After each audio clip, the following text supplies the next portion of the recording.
Hello, everyone. This is the Howie Shu. I'm a Silicon Valley executive. I'm talking to Charles Cormier, a friend of mine now.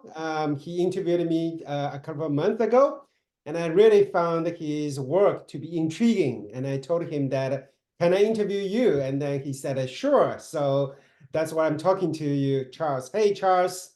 Hi, thanks to you, Howie. Yeah, and it was a pleasure interviewing you, and you have quite the impressive background.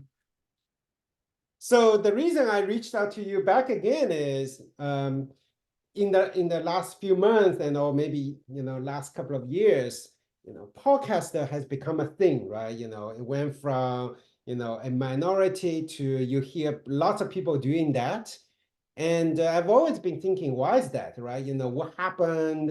What's the value, to the people who are doing the interview and also to the people who are listening? Because in some ways, right, it's a lot, kind of in some ways, it's easier to read a book or read a lot of things. Why to watch or listen? But clearly, there are far more people doing the listening, doing the watching, doing that sort of thing. There must be a good reason. So I thought, hey, you have been doing this for a while, and I would love to learn from you. That's why I'm, talking to you. Maybe we can start with, what got you into podcast in the first place? Right. So my first startup was a supplement startup. It was a nootropic for the brain. That was 10 years ago. Then I founded a bunch of marketing agencies, a bunch of other projects on the side that we could talk about. I founded more than 100 startups, everything considered equal.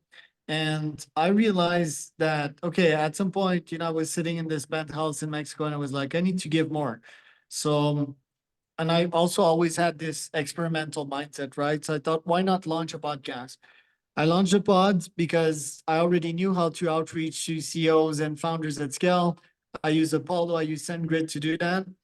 And next thing I knew, I had a calendar full of podcast meeting. And I thought, oh, this is interesting. I can add value to the world for free. I can grow my network, right, with billionaires sometimes that I interview on this podcast. I can convert 5 to 10% into clients, and I can learn. I've always been a book freak, and I realized that I didn't even need to open books anymore. I could just ask directly my questions to the source, right? While running my businesses, of course. So I thought like this activity is so ikigai. It's so like fulfilling like all the areas that I want to be great at. I'm making money out of it. I'm helping the world, and the world needs more podcasts and more quality information, right? So I was like, okay, this is fun, and that's what I'm gonna spend 50% of my days doing, interviewing top CEOs and founders. And here we are today. I've been like 3 years into that, interviewed more than 2,000 CEOs and founders. I interviewed probably like 10K over the last 10 years that I've been active as an entrepreneur, Wow. and I'm still going as strong as ever. Wow, 2000 CEOs. Let's unpack a little bit, right? You mentioned that before you started doing all of this, you already know a lot of the CEOs, you already have a lot of good connections. I'm assuming that by doing this, you expanded your network far more than what when you started. Is that true? Yeah, a lot. Before that, it was clients, right? Clients of my agencies, a bunch of founders, a bunch of CEOs. I've always been good at sales. I always had a packed calendar, 20 plus meetings a day with new people, which is quite interesting for the brain. And yeah, my network, what's fun is that I finish these podcasts, and I'm like, hey, Howie, I spoke with this guy this other day. He's a fintech SaaS in Estonia. He's looking for 500K in funding, and I think you'd be the ideal investor for him. So I just connect people like that and create opportunities at scale. And my theory, I call it accelerating trust. Accelerating trust has been like a very strong keyword to me this year. And this means first opening the door with a win-win offer like a podcast. And then after that, deepening the trust nodes through micro transactions. So connecting you with someone, right? Delivering the podcast, publishing the podcast, you getting a couple of clients because of the podcast we did. And eventually the web not only goes wide, but the web goes deep and is really strong. It's high quality silk if you want.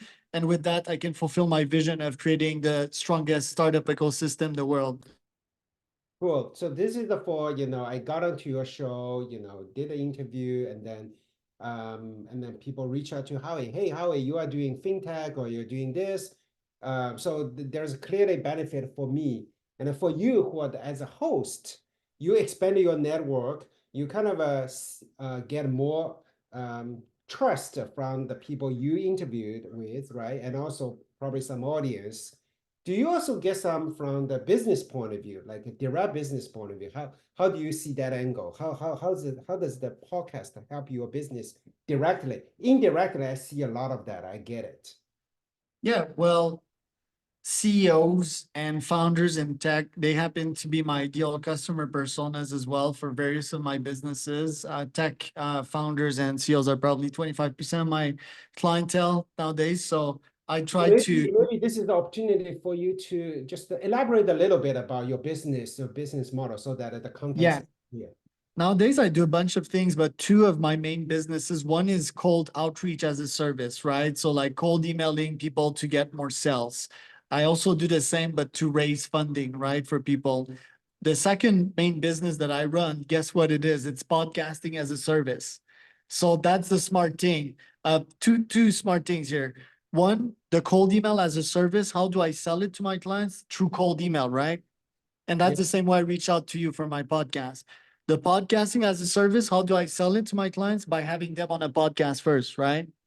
So that's the smart system behind it. And I outreach my ideal customer persona. And plus this persona, usually they are friends with other similar ideal customer persona to mine. So when the podcast is published on your LinkedIn, all your friends, all your investor friends, they see it, all your techie friends, they see it, and they're like, okay, who's this Charles guy? What does he do? Oh, podcasting as a service. Oh, I like podcasts. I want to start my own. And next thing you know, 5 to 10% becomes my client. got it, got it. So 5 or 10% of the people you interviewed became your would have become your client as to get a podcast as a service. I get it. For the outreach, how does that help? Meaning that you mean I actually needed some outreach to my own customers and then using you as a service?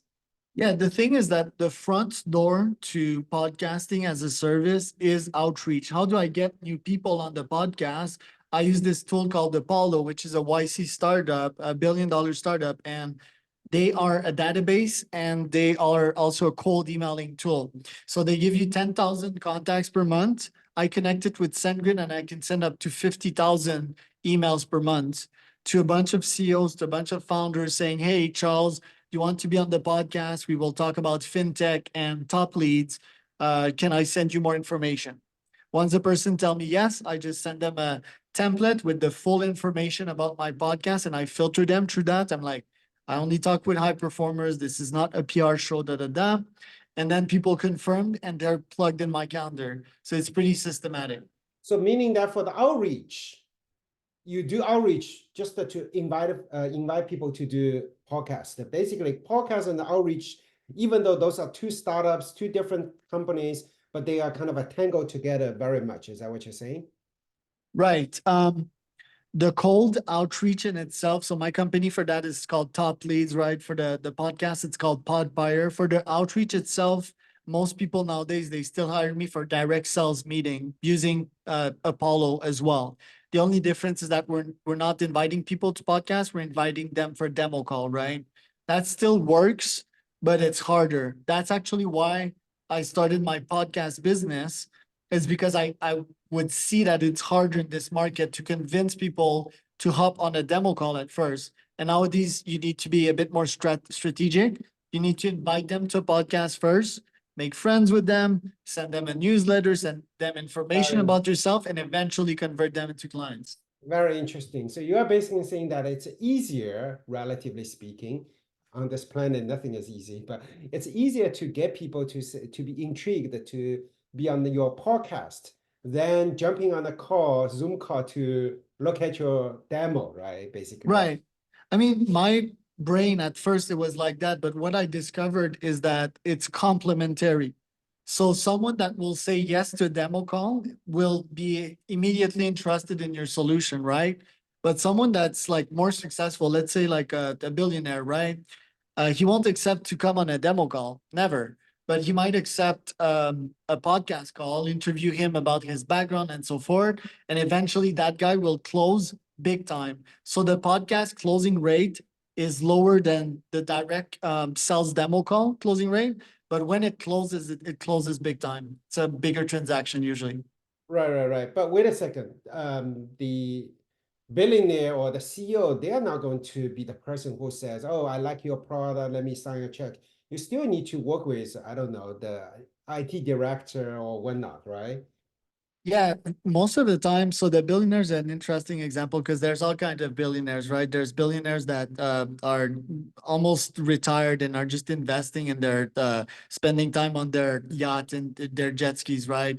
Most of the time, these won't convert because they're just busy enjoying lives. But if you're talking, and that would be like, I don't know, Larry or Sergey. If you're talking to Elon, even getting Elon on a pod is hard. You can see he's been on Joe Rogan. He's been on multiple podcasts. I call Elon people tier one guests. You know, tier one guests, they're very hard to get. Me, most of the time, I can get access to tier two guests. For tier one guests, you need like major views. Now, if I would metaphorically think of getting Elon in my sales pipeline, that would be incredibly hard. And yes, I would have to do account-based marketing, which means that I would have to reach to multiple people inside Tesla or Neuralink or Grok engineers, I think, is the way I would take because that's what his obsession is nowadays on Grok AI. And eventually, yes, maybe I could convince them to introduce me to Elon. Right. But Elon Musk is one of a kind, right? There's only one He's Elon a Musk. tough target, but he is susceptible. Like he's been on podcasts, right? Elon, he likes to talk to people that do not censor stuff, like Joe Rogan, right? And he loves he's not boisterous is not the right word, but he loves showing his wildness out there. You can see his memes and all of that. So I'll get Elon in less than 2 years on my podcast, most probably. And I would play these cards, and I'm very similar to Elon myself in terms of personality. I'm very odd. I do not like censorship. I like freedom, and I'm a moonshotter as well. Um, and we could talk about these moonshots, right? Because I'm obsessed with AGI, longevity, and Neuralink stuff. That's the stuff ideally I'd be spending 100% of my time on and not podcasting. Wow, that's interesting. Elon is on your list. You are targeting to get him within two years. I really wish you good luck, and then I'm going to follow you closely on that. Yeah, So maybe you can introduce me to Reid Hoffman as well, which is one of my favorite guy in the game. I think that you know Reid for sure, and yeah, I love what Reid's producing. Whether it's LinkedIn, I never thought I'd be loving LinkedIn, but I love LinkedIn, and yeah, his new product Hey Pie is quite fascinating as well. cool. So basically, from your own business model point of view, you are kind of helping other companies, whether big or small companies, to reach out, to build a trust so that they can do. So you feel like a podcast is a really good medium, to build accelerate the trust as you mentioned. That's very interesting. Let me just ask a question, a slightly different question, as I mentioned earlier, right? Why podcast in the first place? Because if I want to learn something, I mean, sure, between you and me having a conversation, that's great. But for a person who just wanted to know a product, it's much easier to read a paragraph or this and that rather than watching 20 minutes of the podcast. It's relatively inefficient, at least on the surface. Any point of view on this topic? Yeah, well, you should start your podcast, right? Like not listen to podcasts, but start your podcast. And really the burning questions that you have, you can ask them to all the top folks. Now, conversations, right? And using words and speaking, it's not perfect as a means of getting information. That's one of my great obsessions as well, education. Um, and I'm being a bit extreme when I say that I don't read books anymore, right? I still have a bunch of audiobooks, like 400 to be precise on my Audible. Let me put it bluntly, right? If you have 2 hours tonight, before bedtime, you want to, spend, what would you do? You watch 2 hours of podcast, or are you going to read 2 hours of book? No, like when I go to the gym, I listen to pods. When I'm sitting on the toilet, I listen to podcasts. I have like all these habits, right? Before going to sleep, my favorite habit for listeners out there is reading a Wikipedia. Most likely, most of the time, it's about a successful person, not only in business, could be a politician, could be a rebel. Wikipedia is probably humanity's greatest treasure right now. People underestimate that, and I call it going on a wiki rabbit hole, right? So I have the wiki app right on my phone, so it's right here. And then so right now I'm reading about Yang Zishan, which is a Chinese rebel. And he was on Times front cover in 1928. Very interesting guy. He was a warlord, but he was also doing good. And the insights I got from this guy is that he tried to bring innovation and some of the Western world's technological innovations when it comes to medicine, when it comes to building city, he brought that to China. And then I go into rabbit hole. So there's a bunch of links, right, in Wikipedia. So I just press log on one and just go for save later, right? And next thing you know, I have a full library of interesting people to read about. And that gets me to sleep in like 15 minutes. Plus, it feeds my brain with cool stuff. How much time do you spend on the podcast? Meaning not Like host. 5 to 10 meetings a day, which is 4 to 5 hours a day. Those Then 5 to 10 meetings you are hosting. I'm talking about you are watching, you are listening. watching podcasts, not much, like time on the toilet or when I run to the gym. I'm listening, by the way, my favorite podcast is My First Million. It's quite good. Then you would have All In Podcast. Do you know about that one? Yeah, I know that one. Very good one. Yeah. Yeah, it's a good one. So I watched that one and a couple more. Yeah, Logan Bartlett's show is quite good as well. He's a VC. Logan. Yep. Yeah, very good one. So I have these three. And while back in the days, I used to listen to So like 10 to Logan, 15. Olin, what is the third one? My First Million with Sean Puri and Sam Parr. It's a very good one. It's mostly about startup ideas and so forth. I get lots of inspiration. Plus, they bring humor to podcasts, which I also want to bring to mine. Like having fun and having a laugh and making people have fun, not being only about education, but also about entertainment. Wow, that's interesting. So basically, you are kind of a primarily using podcast as a way to get hold of or build out your network, accelerate the trust, right? Yeah, and Um, also one important thesis behind podcasting and building your network, we need to think in terms of the AI age, right? And one moat, in my opinion, is connecting with humans because an AI won't be able to build a meaningful relationship with a human up until some point. And I think humans will value other humans and their connections and their trust and their emotions. So let's say that I was the first to bring you on a podcast, right? Um, you're going to be like, oh, I'm going to remember Charles my whole life. And then if I'm nice to you, which I am, I'm a nice guy, plus I add value to people all the time, then you're going to build a trust node with me. Then I'm referring you to this deal. You make a whole load of money. You go to vacation with your family because of that. Then I'm like, oh, well, Charles is a very nice guy. We're going to become friends. And actually, that's what's happening with my pod. People become clients, but the evolution to me after clients is someone becoming my friend. And then we meet in real life through my masterminds. I had this Montreal mastermind 3 weeks ago. We went to the spa.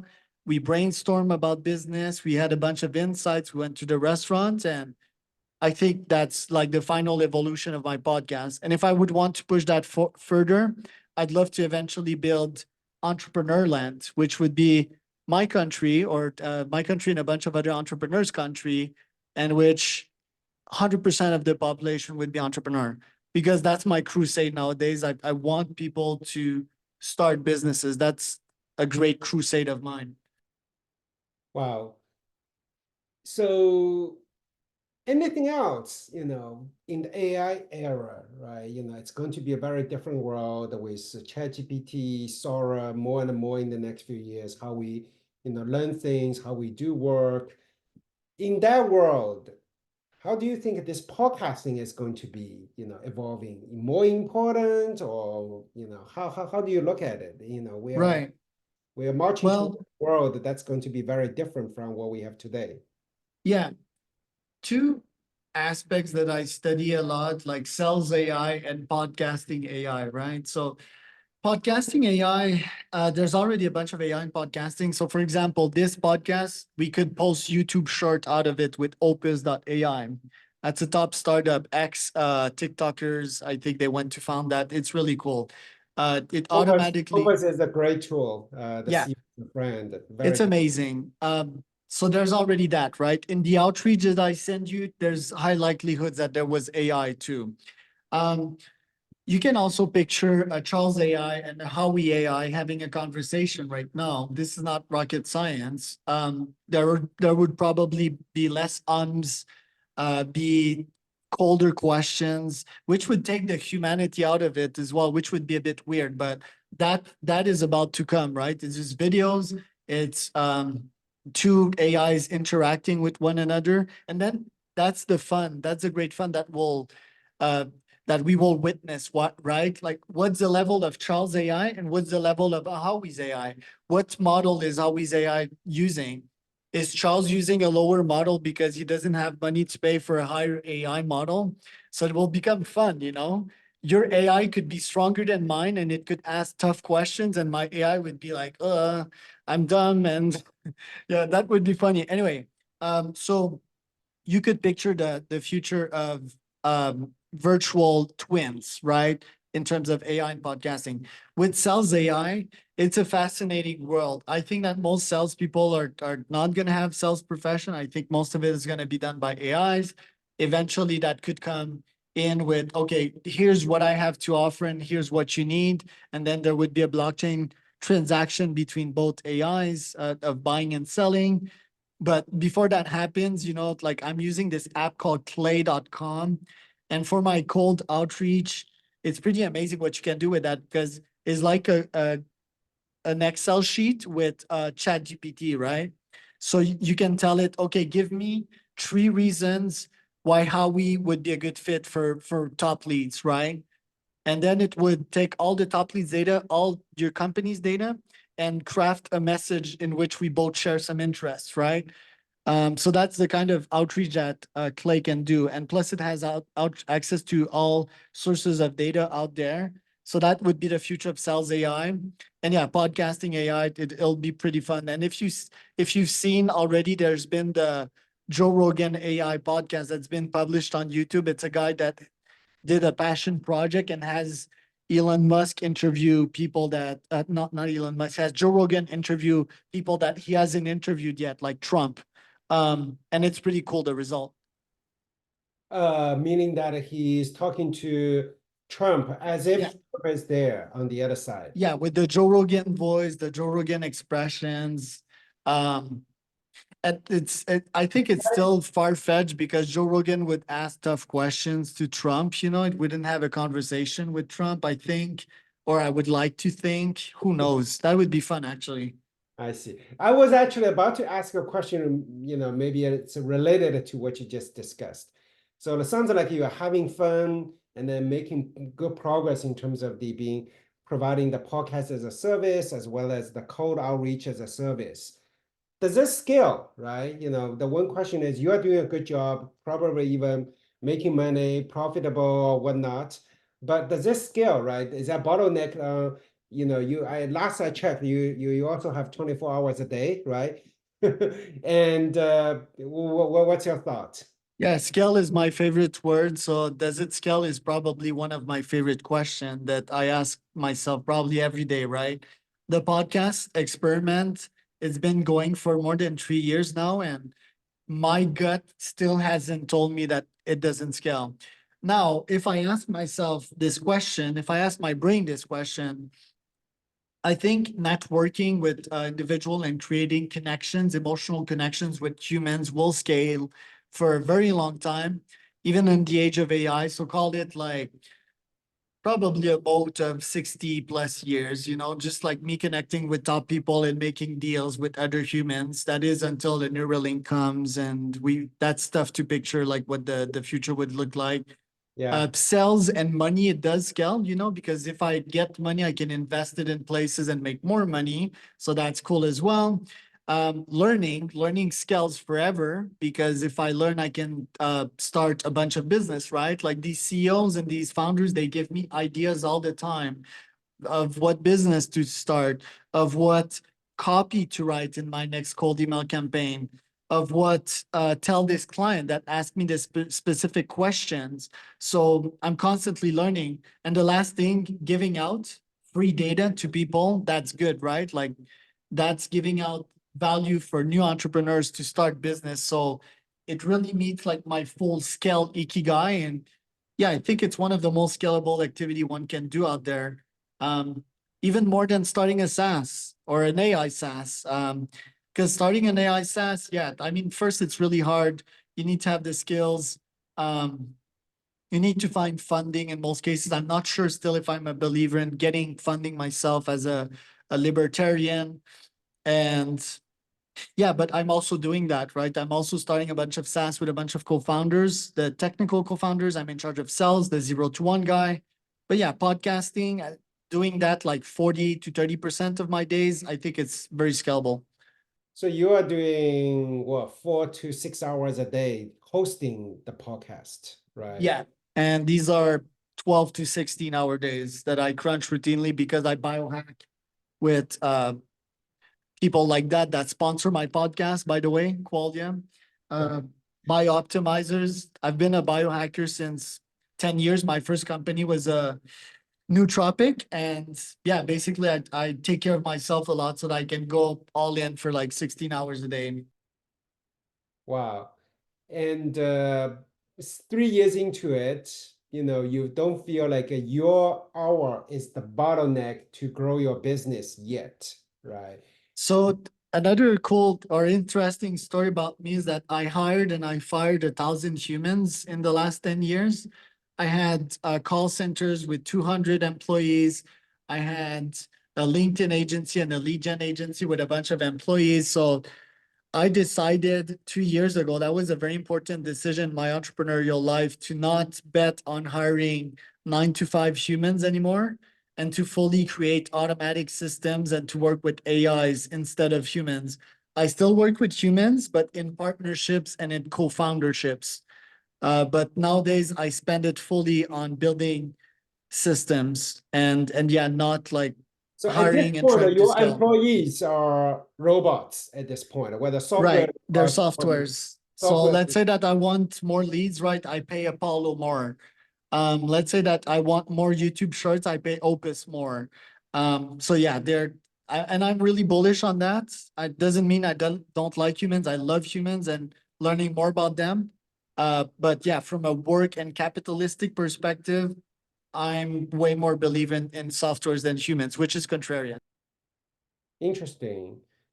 Basically, I think that by using some SaaS tools, otherwise I would have spent 10 hours. Now I only spend half an hour, so be it. I'll just spend those half an hour myself instead of hiring an employee to do that for 10 hours a day or however many hours a day. That's kind of what you're saying. So, Right.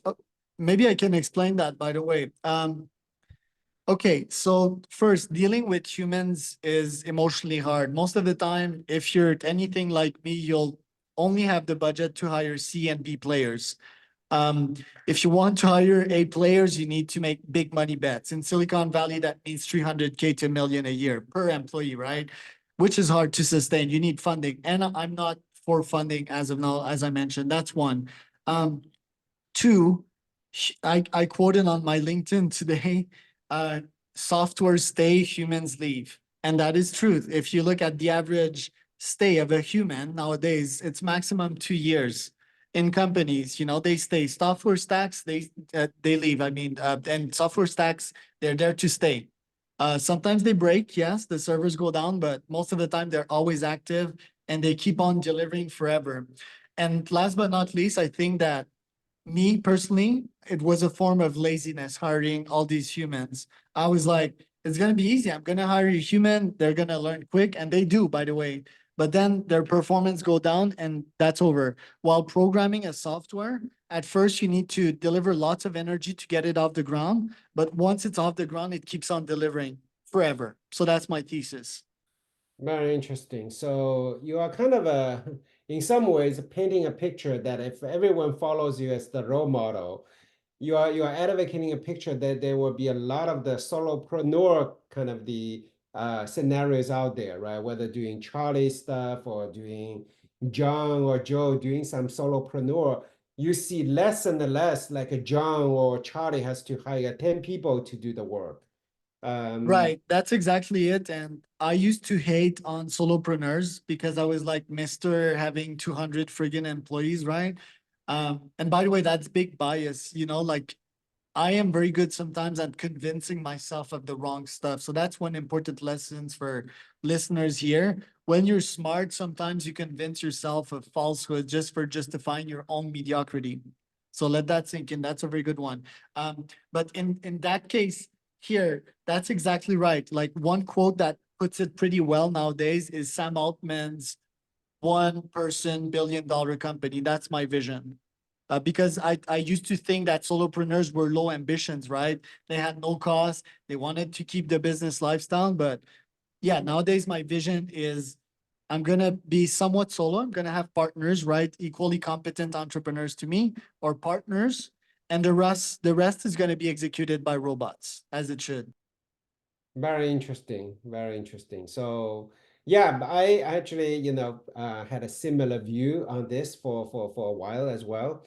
I do believe that solopreneur is going to thrive more over the next few years. Partially because of AI technology, right? But I think what you are mentioning is not just AI, just SaaS overall. SaaS is an employee in some ways, right? Is a software employee for the company, basically. That's very interesting.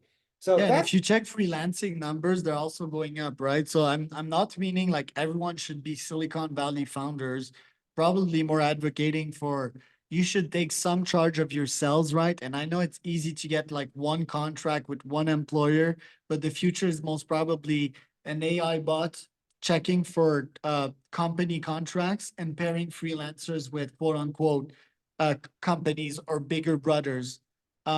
So I think that would be more like the future and not like big employer, one contract, sign this NDA, you're restrained, you're gonna do the 9 to 5, you can't say this, you can't do that. I think it's gonna be more freedom oriented. right, right, right. I think we are all humans. Humans want to interact with humans, in many ways. That's why as you said, right, you're still very much open to having partners, right? But at the same time, from your point of view, a lot of the work or tasks can be resolved by the software, basically. So software is Right.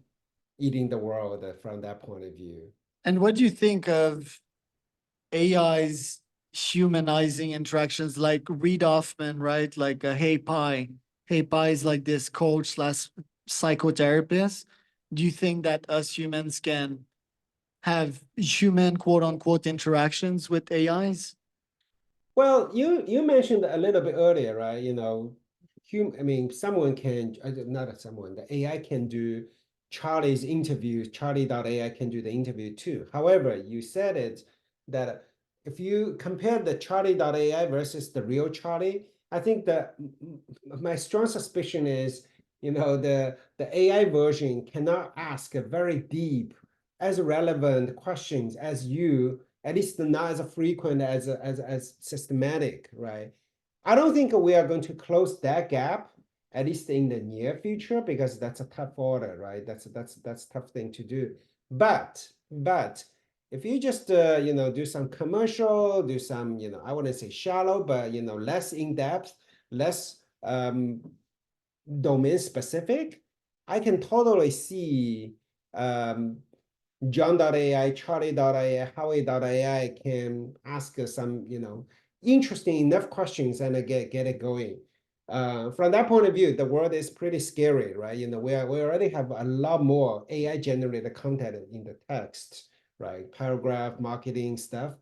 I wouldn't be surprised that as in the not too far away of the future, there will be more AI generated podcast than human generated AI in a podcast. I don't think we are there today, right? If you're talking about corporate marketing documents, potentially we are either already there or we are there soon. But for the podcast, we are not there soon. But I wouldn't be surprised that it's going to happen in the not too far away future. That's sort of how I think about it. And do you think that, AIs will always be these dumb bots, sort of, and that humans will always be in charge of innovating and pushing the boundaries? Because let's take the virtual twin example in podcast. If I teach it that, if I give all the Howie data to my AI, right?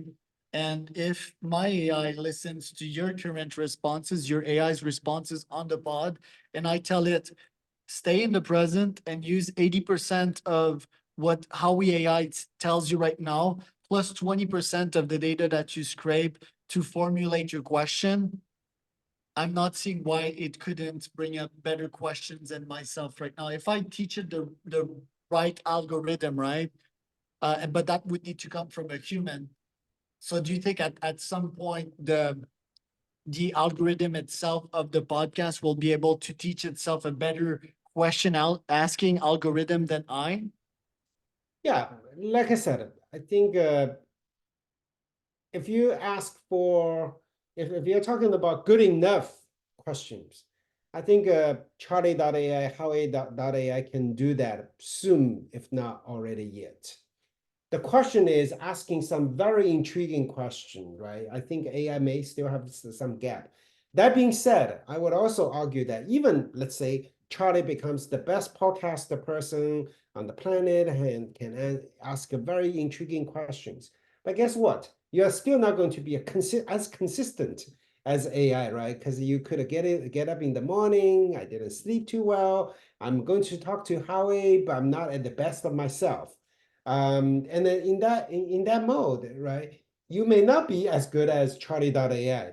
But I'm also pretty sure that there are very, very intriguing questions because you have such a domain knowledge, you have such a context, and then sure, the Charlie.ai may, import or ingest, certain documents, but it doesn't ingest everything in your head, right? So from that point of view, I think that there will still be gap. But you ask a very good question. I think before you ask the question, I was actually saying that the good enough Charlie.ai is still years away.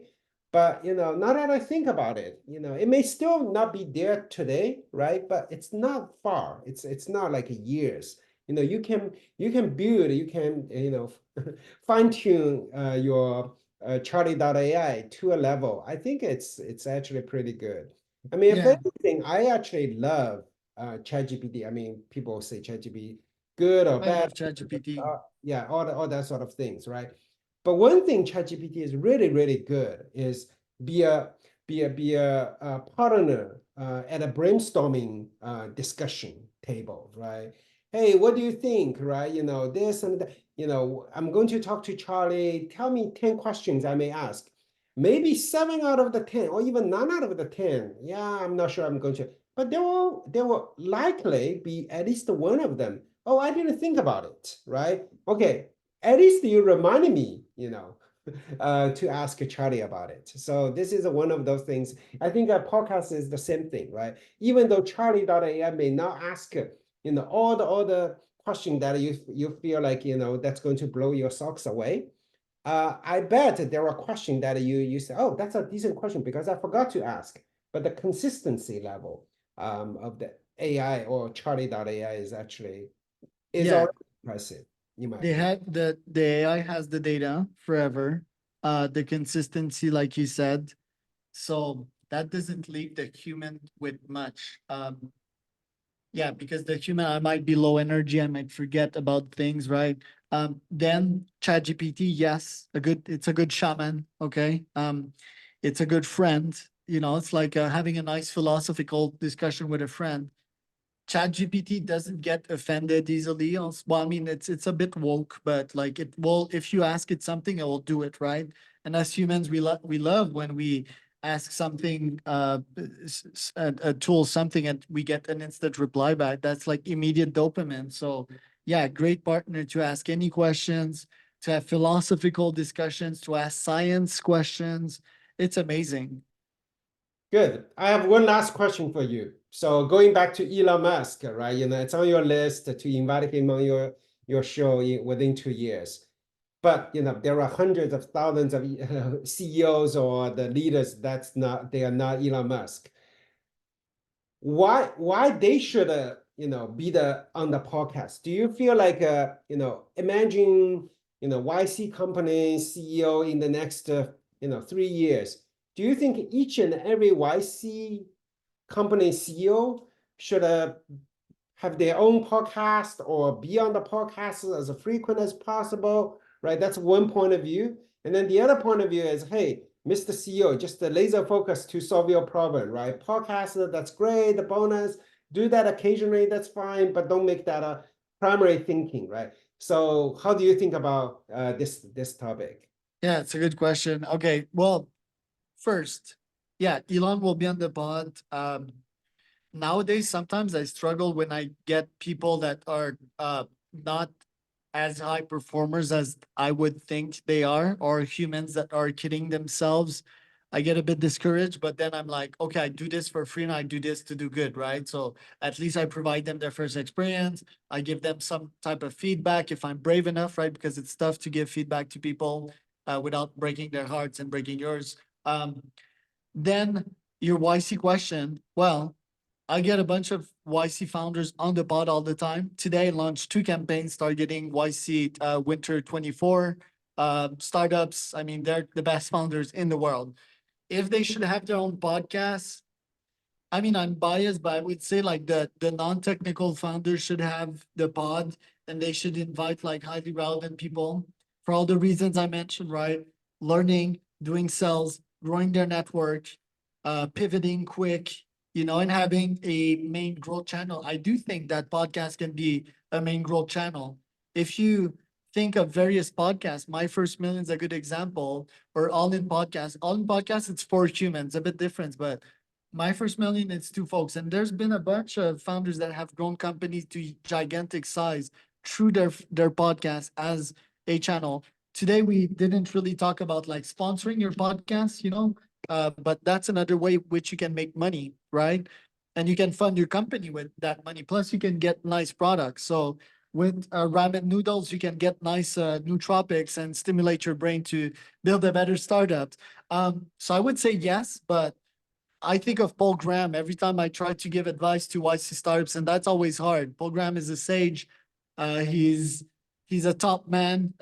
He's the top gun in his field. So I would recommend in their case that they micro start that 5 to 10% of the time. What I would definitely recommend all Wow. YC founders to do is cold outreach. And I think most YC startups already do cold outreach. Cold outreach is the best channel of all.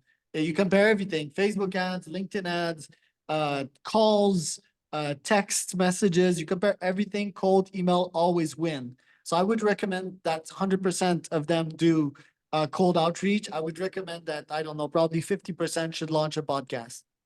Wait a second. Cold outreach always win. Is that a too strong a statement? As Always opposed to in B2B, not in B2C. as opposed to warm intro, or what are you comparing? No, like as opposed to any other like paid methods, right? So ads, Got it. or even not all paid methods like SEO, for example. Cold outreach is so powerful. If you want to raise money, you cold outreach someone and then you ask them for a warm intro. Hey, can you connect me with Howie? Sure, that's done through cold email. We do this all the time. So yeah, at this point, Apollo is like friggin' $100 per month, and SendGrid is $20. So that's $120 stack to reach out 10,000 people and send them 50,000 emails per month. So there's like room for error, you know, and it's not like blowing thousands and thousands on meta ads, for example. I see. So essentially, you're saying that as a YC founder, they should spend 5 to 10% of time on podcast, right? Setting their stuff or getting the message out. And on top of that, you feel like cold outreach. That's orthogonal to the podcast or not, right? They should Yeah, do. because when you think about it, I have a deep obsession with data. And when you send 50,000 emails to 10,000 contacts on a monthly basis, you get to the core of what YC is, which is product market fit, right? In their case, it's founder product market fit that they're aiming for. But if you want to find out product market fit as quick as possible, you email a bunch of people and you monitor their responses, right? And then if you want even higher qualitative data, you ask these people to come on a podcast and ask them a list of questions, and you do that enough times, you know exactly what your product market fit is after some time. That's a very nice playbook. So basically, you are answering my question very directly, right? For YC founders out there, they should leverage podcasts. They should spend 5 or 10% of the time. They should separate it. They should leverage the cold outreach. But then when you do the cold outreach, maybe some of them invite some of them to your podcast or whatnot. So everyone should be a podcast hoster in many ways, right? Maybe using Charles Cormier's podcast as service, or maybe not, but they should be their podcast host. In many ways, you are articulating a point of view that doing a podcast, let's say I'm doing a podcast, the value is not just for the listener, but also for the people doing the podcast, right? So I remember this legendary CEO, Intel's co-founder, Andy Grove. He actually, I read, in one of his books, he said something that actually, I remember to this date. He basically said, hey, how important the status report is, right? He want people to send in weekly status report. And he made one argument. He said, status report is for people who write it mostly, not for people to read it. That's a pretty profound statement, right? Because, before that, I thought, okay, status report is for the people who read a status report, answer the questions or whatnot. He said, no. That's actually more for people to write for your own benefit when you write it, even if 0 people ever reads your email. 100%. And And what you're it's the asking is the same. same here, right? Yeah. Podcast. I'm doing the podcast. There is a value for me. And then, of course, hopefully there's a value for the listeners too. But even for the value for yourself, that's already enough if that's the only thing you get. Hell yeah. Writing is thinking, speaking is thinking, and it's like a loop, right? So every time I get on a podcast with someone, I write down ideas that they give me. I take these ideas and I write cold emails with them so that, yeah, I get more product feedback. And then you dig and you dig and you dig, and ultimately you find diamonds, in terms of product market fit. So me, every day I'm gonna write something. Every day I'm gonna write an email, and I develop my own thinking. And at first you hear crickets, right? When you attack a new market.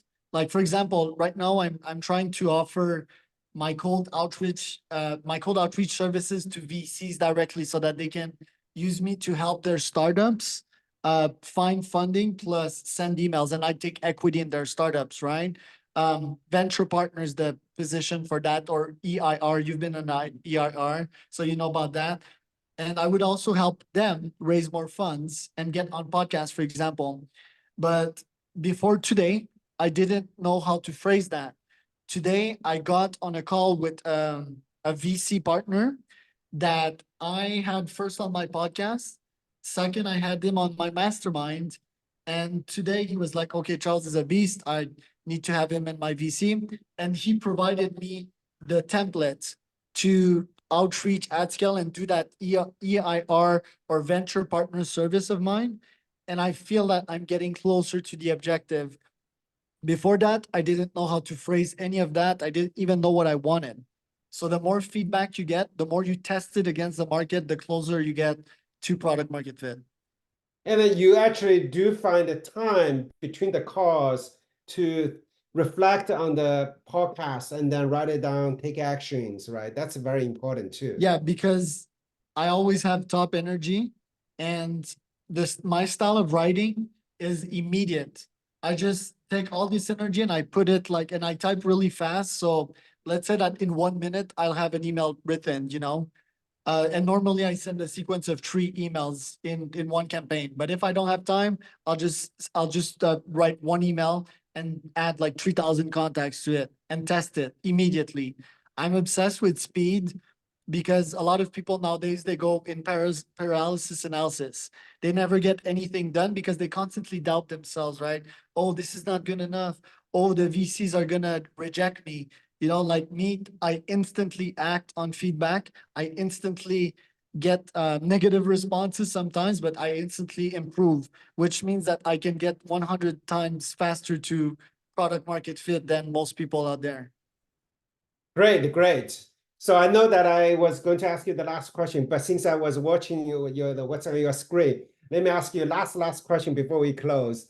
You on your screen it says 10K, your 2024 goals, 10,000 super fans, 100,000 new followers, 1 million emails a month, and then $1, 100K per day. Or well, what is that goal? I was just asking, what is that? Well, what is the 100K days? What does that mean? Yeah, it needs to make $100, 100K per day. But sometimes of the year, right? Like not every day, because that would mean like an outrageous number, which is not like that outrageous, but You wanted to have a 100. few days that you are making 100K revenue. That's sort of the goal you wanted to reach. Yeah. Am I there yet? I haven't had the 100K day so far, but 100K day, if you think about it, in my case, because I sell my 3 months product at 10K, right? It would need to make 10 sales per day, which is not that much like far-fetched, right? But and the math on 100K days times 365, that would be pretty outrageous. That would be 365 million per year, right? Which is quite a lot. I'm just saying that, by watching that stats, 100K, days, that's actually better than 90%, if not more, SaaS companies out there, right? Yeah.